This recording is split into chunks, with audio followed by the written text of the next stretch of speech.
सुबह के 10 बज रहे थे। शांति काकी सुनंदा जी से मिलने आई तो देखा सुनंदा जी मुंह फुलाए सोफे पर बैठी बड़बड़ा रही हैं। घर का काम अभी तक हुआ नहीं है। शांति काकी तो मन ही मन खुश हो गई। अब बहू पुराण शुरू करने का अच्छा मौका मिला। सुनंदा जी के पास बैठते ही उन्होंने बोलना शुरू किया। अरे सुनंदा भाभी, अभी तक घर का झाड़ू करकट भी नहीं हुआ। बहू कहाँ गई? अरे क्या बताऊं, नाम मत ले उसका। आए दिन बस बीमारी का बहाना करके पड़ी रहती है। गई है अपने पति के साथ डॉक्टर को दिखाने। हाय, सारा काम छोड़ कर गई है। काम कौन करेगा? तुम्हारे घर में तो काम वाली भी नहीं है। मैं हूं ना काम वाली। इस बुढ़ापे में मैं करूंगी इस घर का काम। जब देखो तब बीमारी का बहाना लेकर पड़ी रहती है। बुरा मत मानना सुनंदा भाभी, पर ये तो बहुओं के काम ना करने के बहाने हैं। कभी अपने मायके जाते समय भी तबीयत खराब होती है क्या? अरे मायके जाने के नाम पर तो अच्छे अच्छों की तबीयत ठीक हो जाती है। पता नहीं क्यों इसके मायके वालों ने अपनी बीमार बेटी हमारे पल्ले बांध दी। जो जैसा बोएगा वैसा ही पाएगा। बुढ़ापे में अपनी सास को परेशान कर रही है ना। इसका भी एक ही बेटा है, सब पता चल जाएगा। इतने में आदर्श और अंशु घर के अंदर घुसे, जिन्हें देखते ही शांति काकी उठकर अपने घर की तरफ रवाना हो गई। पर सुनंदा जी ऐसे ही मुंह फुलाए बैठी रही। आदर्श ने अंशु को अंदर कमरे में जाने के लिए कहा और खुद किचन में जाकर ब्रेड सेकने लगा। इसे देखकर सुनंदा जी किचन की तरफ गई। यह क्या कर रहा है तू? ब्रेड सेक रहा हूँ, ताकि अंशु ब्रेड दूध खाकर ही दवाई ले ले। उसे ठीक लगेगा तो फिर घर के काम करवा देगी। तब तक मैं घर की झाड़ू तो लगा देता हूँ। तू झाड़ू क्यों लगाएगा? वह महारानी तो बस आराम करेगी और मेरा बेटा घर का काम करेगा। इतना सिर पर न चढ़ने दे उसे। माँ, अंशु की तबीयत सचमुच खराब है। सब बहानेबाजी है, अच्छी तरह से जानती हूँ मैं। पर मेरा बेटा है कि समझने का नाम ही नहीं लेता। सुनंदा जी बड़बड़ाती हुई वापस सोफे पर आकर बैठ गई। आदर्श ने अंशु को दूध ब्रेड देकर दवाई वगैरह दे दी और घर की झाड़ू लगाकर खुद तैयार होकर अपनी किराने की दुकान खोलने के लिए रवाना हो गया।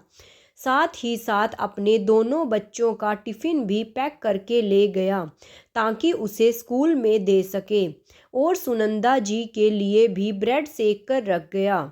आदर्श और अंशु की शादी को 17 साल हो चुके हैं। उनके 2 15 साल के जुड़वा बच्चे भी हैं। अब अंशु की इतनी उम्र हो ही चुकी है, जिसके कारण शरीर में हार्मोन में बदलाव हो रहे हैं, जिससे आए दिन कोई ना कोई बीमारी लगी रहती है। आदर्श की अपनी खुद की किराने की दुकान है। बच्चों की पढ़ाई लिखाई, माँ के दवाई के खर्चे, घर के खर्चे आदि इतना ही खर्चा निकल पाता है दुकान से। इसलिए घर में नौकर भी नहीं रख सकता। पर जहाँ तक हो सके अंशु की मदद जरूर कर देता।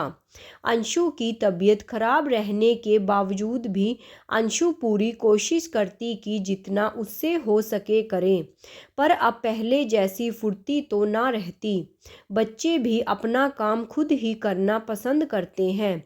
जहाँ तक हो सके पूरा परिवार सुनंदा जी पर वजन नहीं डालता।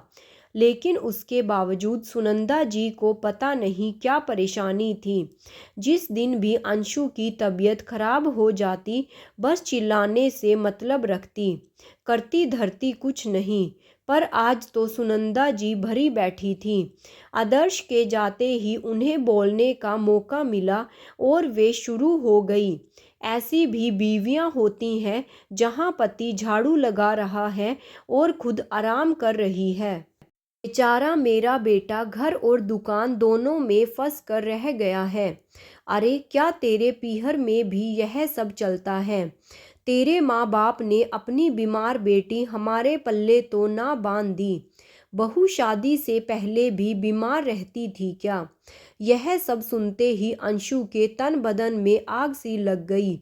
पता नहीं कहाँ से हिम्मत आई, उठ करके सीधे बाहर आई और अपनी सासू माँ से बोली, यह कैसी बातें कर रही है आप? आप मेरे माता पिता पर यह कैसा लांछन लगा रही हैं? शादी के 17 साल बाद आपको अब महसूस हो रहा है कि मेरे माता पिता ने अपनी बीमार बेटी आपके पल्ले बांध दी, और जो 17 साल से मैंने यहाँ मेहनत की उसका क्या? वहाँ पीहर में मैंने 2 बच्चे पैदा नहीं किए थे, और ना ही वहाँ मैंने कभी इतना काम किया था। 17 साल से मैं खुशी खुशी सब कुछ कर रही हूँ, लेकिन मुझ में अब बदलाव हो रहे हैं। मेरी भी उम्र बढ़ रही है, तो इसका मतलब यह नहीं कि आप मेरे माता पिता पर लांछन लगाओ। कल मैं बूढ़ी भी होंगी। इसका मतलब कल को आप सबको ये कहती फिरेंगी कि मेरे पीहर वालों ने आपके पल्ले उनकी बूढ़ी बेटी बांध दी। कमाल है, बहू सेवा ससुराल वालों की करे, और जब बहू को ज़रूरत हो तो ताने मायके वाले सुने।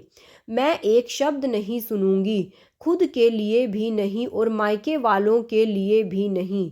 ऐसा कहकर अंशु अपने कमरे में चली गई, और सुनंदा जी उसे जाती हुई चुपचाप देखती रह गई। इतना तो उन्हें समझ में आ गया था कि बहू अब कुछ नहीं सुनेगी।